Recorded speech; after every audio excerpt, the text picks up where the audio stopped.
All right. What's going on, everyone? How y'all doing? Jay's back again here on the Coffee Q&A, our daily, somewhat daily live stream where we talk about coffee and hopefully help you understand better about coffee and answer questions you might have about coffee. And so, since yesterday we went into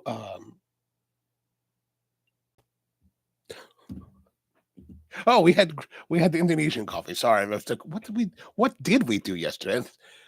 That kind of led me to think today we're going to talk about coffee quality, a little bit about coffee quality and why. What is today's title? Is what's wrong with how to avoid nasty coffee, right? And so, of course, buying nice coffee is the best way to avoid nasty coffee, right? Like you go to a lot of these, like let's say a diner is a great classic example. You're going to have coffee and it's going to be dirty. It's going to be maybe a bit foul tasting, and then you really feel compelled that I need to put cream and sugar to help balance that out. A lot, or the guys that do the black, they're like, "Oh, we're gonna do black coffee." I don't necessarily know if I'm going to drink coffee. I don't necessarily know if I want to steel myself for that experience, right? So the way to take care of that is to buy nicer quality coffee. And the reality is that all coffee has a place. So there's in the world of coffee that's being produced, it runs the entire gamut from like truly, truly high-end, exquisite coffee to very, very low quality commercial, and everything fits somewhere. And I remember back in 2007, during my first trip to Ethiopia and the East African Fine Coffee Conference, it's 2007, so I'm only like 5 years into the business. And I'm sitting out there one night, we're having cigars with this good morning, Mom and Bald Head. How are you guys doing today? And I'm sitting there with this guy who's from the Netherlands. He's a green coffee trader. And when you're young in the business and you just learned a little bit and you're like, oh, like you're full of hubris, right? You're like, yeah, I know my stuff and I'm going to make my, proclamations regarding this. And we're talking and we're having some drinks and smoking cigars. It's later at night and we're talking and I was like, people, I remember saying something, people shouldn't say, what was I saying? People shouldn't sell bad coffee, right? Something like that. And when I reflect upon it now, the guy was super gracious and testament to like his journey in coffee. Like the more you're involved in your own pursuits, the more experience you have, the more I think in those times when you really are someone that is learning the craft of something, the more you're into it, the less you're willing to make grand proclamations, right? And so he was very patient. He was very like gracious. He was like, you know, all coffee has a place. And I was like, what do you mean? He's like, and they kind of broke it down. We have, the coffee that people buy here. Hey, mom, what's going on? And then we have this, and this, and this, diner level coffee, military grade coffee, prison grade coffee, and then like government surplus supply coffee. So it all has to go somewhere. And that's what we need to do is we need to utilize all coffee. So I was like, gave me something to think about, right? But what we're going to talk about today is, what are how do we, differentiate some of the qualities of coffee? Now, the Specialty Coffee Association has released a whole guideline and a handbook on how to do this. So this is the Arabica Green Coffee Handbook. Good morning, Rusty. How are you, man? Good to see you. And this book, this is a little bit older. This has been revised in 2010. I got this in 2011. So the printing of this is older. There are newer versions. I'm sure there's newer versions, but the details and the definitions are still the same. They haven't changed those. So these we talked yesterday about category 1, category 2 defects. Like this is full black, partial black. You can kind of see that. Can I zoom in more? There we go. And things like that. So these are some of the more egregious examples, right? And Baldhead says, "Oh, the good old handbook. I think the only difference with the new version is they removed an A and raised the price." Yes, that the SCA is definitely all about the money, without a doubt. full sours, partial sours, fungus damage. So these are all considered category 1 defects, right? If you have these foreign matter, so anything that's in your coffee that's not coffee,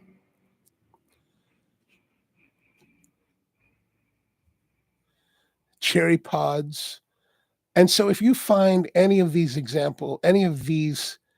existing in a sample of 350 grams, that would be enough to consider it non not specialty, right? It would remove the special designation. And then if your group wanted to have special designation, you would have to resort the coffee and take out all of these things. So here, so this is severe insect damage, right? So when you're looking at insect damage, that's pretty good right there, right? Whereas slight insect is maybe just a pinhole or just a little tiny like burrow. Then broken and chipped and cut. Now these are considered secondary defects, and so is this slight insect, right? These are, gosh, so much reflection. Sorry, guys. And I'd like to give it to you a little bit more head on. So broken chip cut, these are, so when they look like this, they're broken at the dry mill. So after the processing of the coffee, typically that means that they have adjusted the rollers that are breaking, that are like removing, or the mechanics that are removing the parchment from the bean. They've adjusted it too tight and it's crushing the beans. Whereas when you have this kind of brown aberrations on them, this kind of like, I guess like a rotting would be a way to describe it. Then it was broken during the wet milling. So in the wet milling, when they're running it through the pulper, again, it's too tight and it crushes the bean. I believe what happens is it crushes the bean and opens it up and then allows some kind of bacteria to get inside to give it that coloration. Immature means that these have just not been ripened to the right point. Withered. Well, so a lot of times the withered beans are just basically, they're just less dense, right? And so you just have to watch out for those. And you can kind of tell, see, they're kind of ripply. And then shells.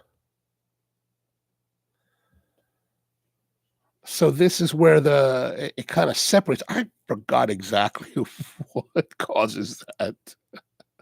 But what happens is that this can be uneven roasting, and it could roast.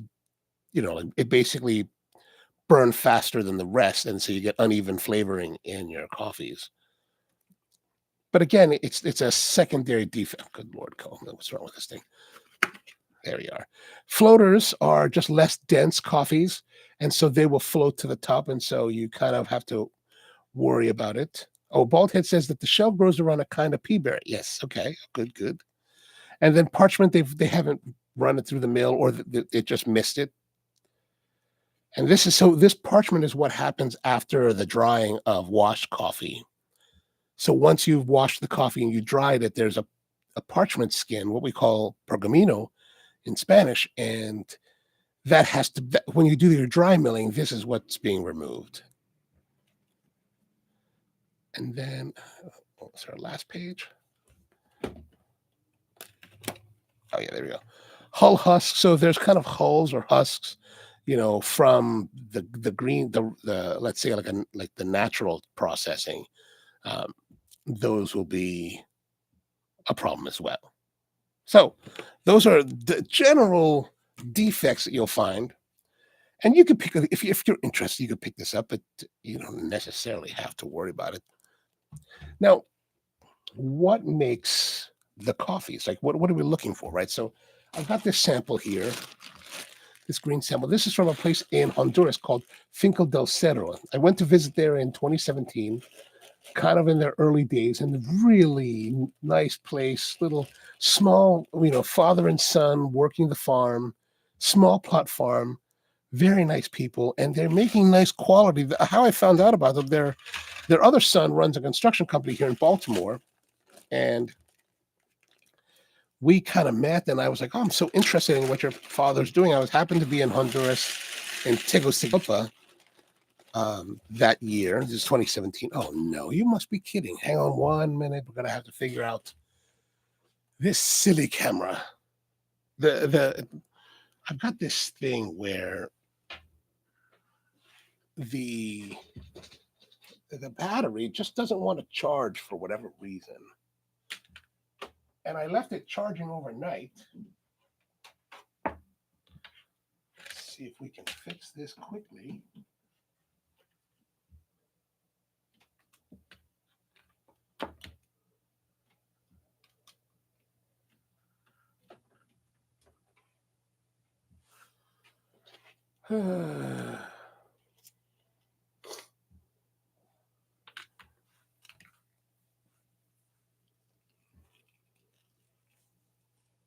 Maybe this will last us. Let's see. If not, I'm going to have to drop a new battery on it. I think it's the cable, right? The cable maybe is not transferring enough power to keep it. Like when I started the camera up, like this is setup I used last night, and so it was charged when we started the live stream, and then it ran out of battery later. Left it plugged in overnight, and I mean it's plugged in the whole time. Well, all right, we'll see. Let's get back to it. So we're down in Honduras, and father and son farm. This is from Figo del Cerro. So as you can see, what is this? This is a honey processed coffee.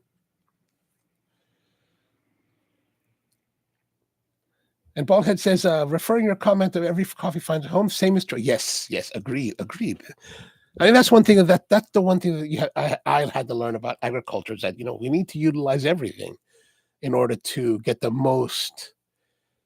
best economy out of it. All right. So this is well sorted. Oh, I think they came to the context. Oh, that could be. I mean, so we're going to see. Right now, we're still holding on. If it cuts out, we'll know. Then I'll have to go get a battery.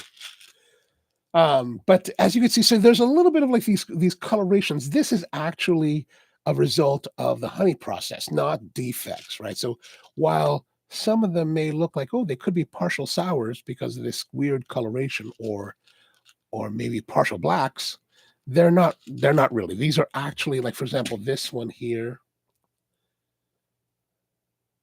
This is, oh,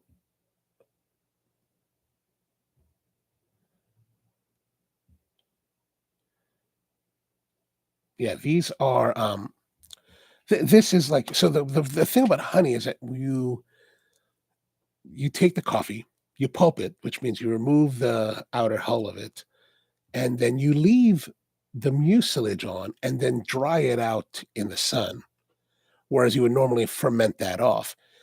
And then you can also do different things when you hear colorations of honey. So you'll hear like white honey, yellow honey, red honey, black honey. Those are degrees of mucilage that have been left on to dry on the bean, and that kind of gives it a light fruitiness to it. So it's kind of it used to be what we call pulp natural, and then they started doing gradations of the mucilage, and then they started calling it honeys, and then different things. And so that is what that's what we're seeing here. Okay, so but it's very nicely sorted, like really clean, really well done. All right, so we'll put that here. Then we're going to look also at what else we have? We're going to look at some nice samples first.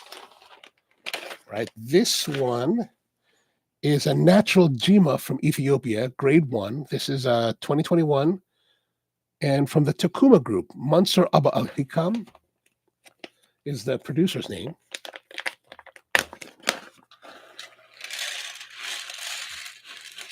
So this is natural. Did I say natural? Yeah, natural Jima.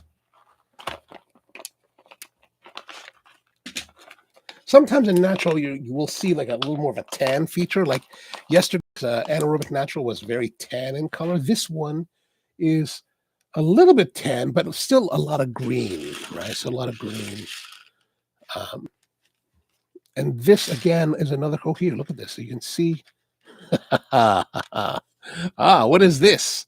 So this is that defect that we talked about. This is the shell, not the shell, but the what's it called? Here we are. Hull husk. Right there's the hull husk. Huh? Looks just like that one. Right. So there's a little bit of a defect. Is that defective? No. We'll put that back in there for posterity.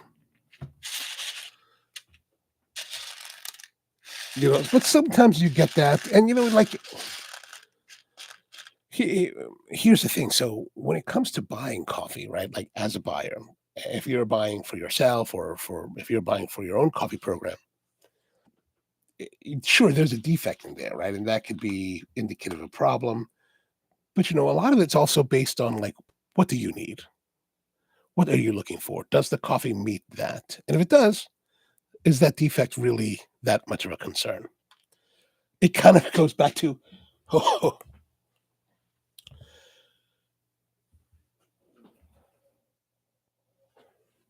thought I was going to sneeze. Goodness. It comes back to what's acceptable to you and what you need.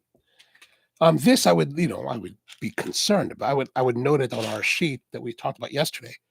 That there was this example of a defect. There we go.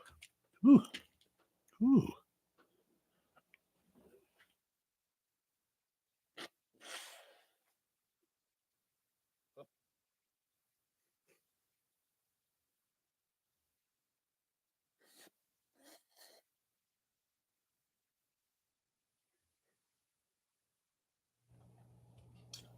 All right, not my prettiest moment. So I still have that cold. I'm fine, but still a little bit of a stuffy nose. Oh, here's some more defects. Another shell. Oh no, this. Oh, here, this is shell. Okay, here we go. So we talked earlier about shells, right? And how it goes around a pea berry, like Baldhead said. Where did my shells go? Immature, broken chip cut. It's over here. There we go. Shells. Here we are. Shells. Shell. I think I need to. There we go. A little bit better. But there's a shell there for you. All right. So, but in our little sample here, it's only one. So we still need 5 of these to make a defect. So not critical by any means. All right. So there's another one. Oh, that's no good. You can't even see that. All right. So there's our 2. Let's go to our. Oh, look at this one. This one's a little bit. Oh, here's something that'll be just as a side note here. Oh gosh, sorry about that. This whole like Marvel thing. Look like we're superheroes. Sorry, I was adjusting the shutter and not the. All right, this one's a little bit different.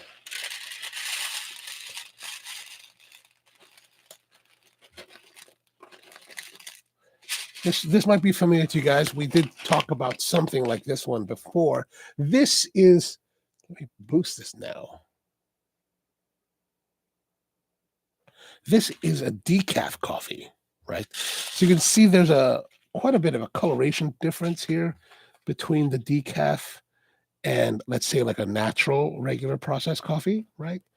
And this becomes because of that whole process we talked about where the coffee is put in hot water, and so it'll start out looking something like this, put in the hot water, the flavor and the caffeine are extracted out of it, and then it's hydrated with the water, the coffee flavored water, and dried again. And so that causes, structural damage to the coffee, and it looks like this, right? But this particular decaf, which is a from Tio Conejo in Colombia. So it's from Tio Conejo, and I believe that they do a not mountain water, but the sugarcane process because that's the one that's really popular in Colombia.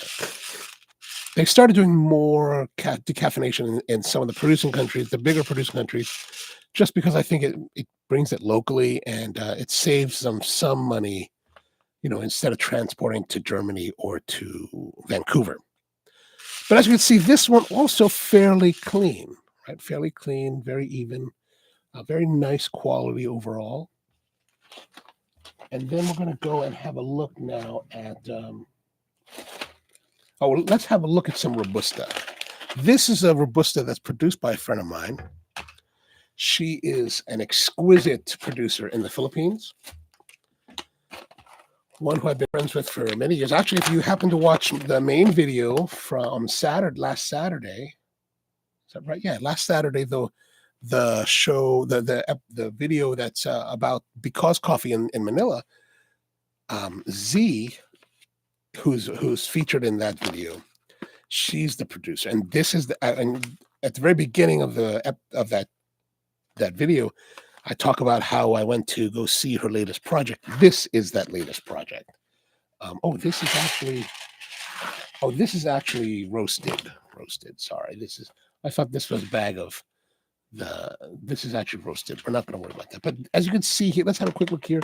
It's even the roasted state. You can see that it's a very clean, very, very even coffee. And this is Robusta, right? So if you look here, this is Arabica coffee, right? You can already kind of see the difference. Arabica is slightly elongated compared to the Robusta. It will be larger because these beans, as they roast, will kind of grow in volume. But as you can see here, it's a very nicely done Robusta. Like she's totally like hyper obsessed in like quality and sorting. And so whatever she's working on, it's usually a very, very high quality. Like I've never had a bad coffee from her. Well, I can't say that actually. I mean, I have had we've been working together for a long time, and like she's asked me to do some, quality control for her at least as far as um helping her to understand quality control. And so she sent me samples that were like one time she sent me a sample of this Arabica coffee that they were working on. This is probably like 2016 or so. And she's like, "Oh, what do you think about this? I'm grading it." And I said, "Well, there's in the sample you sent me, there are 110 chipped and broken." And so she had to look more into it. Oh yeah, that was because the rollers were set, and so but the focus on the quality has always been there, and the stuff that she's delivered as actual production lots have been just beautiful, beautiful stuff. Beautiful. All right, so we're leading up to all this. We're just looking at these nice green coffees, but what does it mean when you don't have so nice green? Let's take a look. So we looked just a few moments ago at Robusta coffee. Now we're going to take a look at commercial grade coffee. This is coffee that I picked up at the UCDA, which is the Uganda Coffee Development Authority. So whenever I'm in Uganda working with the UCDA, we're usually hanging out at their quality control labs in a part of Kampala called Lugogo. And I know a lot of the people there at Lugogo, and especially in the labs. And so, what does something like the UCDA do? Of course, they're promoting coffee within their country, meaning they're promoting better education for their farmers, help for their farmers, and they're also controlling exportation of the coffees from the countries. And everything that's exported, they also get a little cut of to help foster the agency, which actually works to improve coffee quality in Uganda and spread the word of Ugandan coffee around the world. And I think they do a very good job at that. But at their lab, they get samples of every coffee that's exported out of the country. Or maybe it could be even. I think it could even be every coffee that's produced in the country, and they have to okay it for export. Now, what they're doing is they're just really making sure that the coffee is of a certain quality that's meeting whatever contract that it is. And like I said, coffee is produced and traded at various grades, right, and quality levels. So The UCDA is there to make sure that the quality that's being sent is the quality that was agreed upon. That's part of their job. And so they have a lot of coffee sitting around their lab that I never get to see, right? Like meaning defective coffees or commercial grade coffees that have defects in them. So let's have a look at this one. This is a coffee that I picked up in 2019 when I was there last. And here it is. This is Arabica coffee, commercial grade. And let's use this Arabica from Ethiopia. These are neighboring countries, neighboring, and they're neighboring beings, right? Maybe I should orient it this way so that Uganda. I mean, Ethiopia is to the north of Uganda. No, anyway, but as you can see, visually, there's a marked difference, right? There's very different, and this one is just filled with very serious defects. Like here, this is a full black, right? I mean, and there's a lot of full blacks in here, right? I'm not sure exactly what. This is definitely one of the more troubled grades, I guess you'd have to say. Like here, look at this is super black. Like that is like looks like it's charred, but it's a whole bean. Now, how are these coffees sold? Right, these coffees are sold like we talked about before. These coffees are sold on contracts of acceptable number of defects per pound. I think it is. Um, I'm not terribly clear because it's totally on the opposite side of quality scale that I work in. So which is why I find it fascinating. So when I'm at the labs, I'm always like, "Whoa, that's amazing." And, the guys there, they're kind of they're funny. They look at me funny because I'm like, "Hey, could I get some of that to take home?" They're like, "You want to take this with you?" I was like, "Yeah, yeah, I'm totally interested." But as you can see, there is lots of defects. Like this is amazing defects.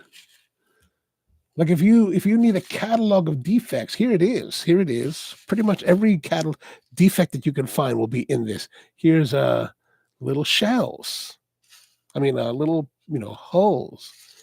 I'm sure there's shells in here too. This is here broken and chipped. I mean, like it's like a year. It's like there's more full blacks in this little sample here. In this one sample, there's more full blacks in here than I've ever seen in my entire career.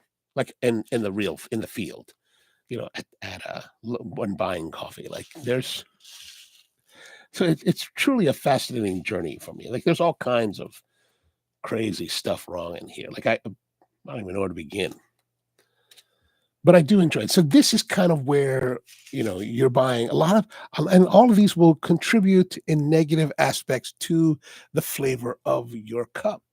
And so, you know, this is why we always encourage our enthusiasts to, buy nice quality coffee. It does cost a lot more. And there's no doubt about it. Like, if you compare the average price of coffee at Spro, which is like, I think $15 a bag for 10 ounces, and you compare that to say, let's say Folgare, like it's significantly more expensive, right? But I think that the quality is the quality is like this. The quality difference is like that. And this is what you're paying for over the cheap stuff, right? Now that's not to say that this is actually what goes into Folgers, but it's going to be something similar to that because they're not. And actually, it's interesting. I was working on a video that I was going to do about Folgers. So about a year ago, I bought a tub of Folgers. And I was going to make the video then, and then I just never got around to making it. So I thought, okay, let me buy another tub. And I think I did. I shot it. I was shooting a video, and I totally mucked up the recording. But I bought a new, fresher Folgers tub, and the difference between the two in like a year or 2 year span really just blew my mind. Like the one that was from like 2 years ago was markedly better. Like, and they were totally sealed when I opened them, right? was markedly better than the new one. Like, the new one is darker roasted. It's much more defective. It's really, like, shockingly bad. I was like, "Oh my gosh, this is really, like this is some difficult stuff. Is worse than the diner stuff that I've had." So that's just, think about when you're buying coffee, think about, like, where you're buying from and, like, how much you need to drink. I know some people really drink a lot, and if you're drinking, like, pots and pots of coffees a day, um, that can be quite I guess that can be quite an investment on your part. But think about that, I think that I tend not to drink very much coffee, right? Like, maybe I'll drink 1 cup a day for a particular reason. Like, yesterday, I didn't have any coffee at all. Well, no. Yesterday morning, I didn't have any coffee during the show. I did have afternoon coffee with, my little concha, and, that was strictly for me, and so I'm happy to just have a little cup, like, maybe about I'll make 12 ounces, but typically I only drink about 8. And really, for me, it's really about, enjoying the flavor of the coffee and the experience of the coffee rather than having to feed, an addiction, and I know that's something that everybody has to deal with. Then last night I had we did the live stream on the Thursday night cigar coffee and cigars live stream, so I did drink more coffee, which actually I don't know if it was the coffee that we drank yesterday, but, like, I didn't get to bed till, like, 4:30 in the morning. Like, I couldn't sleep. Like, I was lying in bed from, like, 11:30 until 4:30. I'm like, "Oh my gosh." I was like, it was driving me insane. So I finally fell asleep, and then I woke up and it was like, "I gotta go. It's 9:15." All right, so that's some thoughts here about, different stuff that's in your coffee and things to consider. Like, these will all have negative impacts, even if it's only just even if the spread of defects in your coffee is lesser than this. Even the presence of, let's say, one of these blacks, like, let's say if I took this black and I dropped it in here, right, and that got mixed in, this black would taint whatever cup it came in contact with, or in this batch, right? So it would give an off flavor that would be very unpleasant. One thing we might have to do is maybe try to get a whole bunch of blacks and brew it and see what it tastes like. Roast it and brew it. Next time I go to the UCDA, I'm going to do that. Oh, here, look, this one is a full Robusta cherry that's just been dried. It's just not even milled. And all this gets ground together and then roasted. All right, so I hope that gives some insight into it. Well, it's just don't subject yourself to full books. I'm really doing it for the audience, for you guys, so that we can. Who knows? Well, I have to go back to Uganda at some point, and so maybe I'll ask the guys there, like, hey, and they'll just look at me funny again. They'll be like, "You want to what? You want All Blacks? Yeah, yeah, yeah. I'm a big New Zealand fan. Oh, speaking of which, All Blacks has been stomping on the World Cup. I'm an old school All Blacks fan. I haven't been watching the World Cup very much, but I'm always a big supporter of All Blacks. Anyway, that's pretty much all I have for today. This is again our defect. If you got any questions about defects or coffees, let me know. Drop in the comments, or send me in any of the messagings or whatever. I'm happy to go more into it or find a more narrow discussion about it. But that's pretty much it for me today. Thank you very much. It's the weekend, so we're planning on being back on Monday with another Coffee Cunane, and hopefully I'll be past all of this COVID, like Paxlovid metallic taste and stuff. We'll be able to get back on track with our exploration of the next level Pulsar brewer. And yeah, so have a great weekend. You too there, Boldhead. Good to see you guys. Mom, Rusty, always good to see everyone here. All right, so yeah, what else to tell you? Have a great one.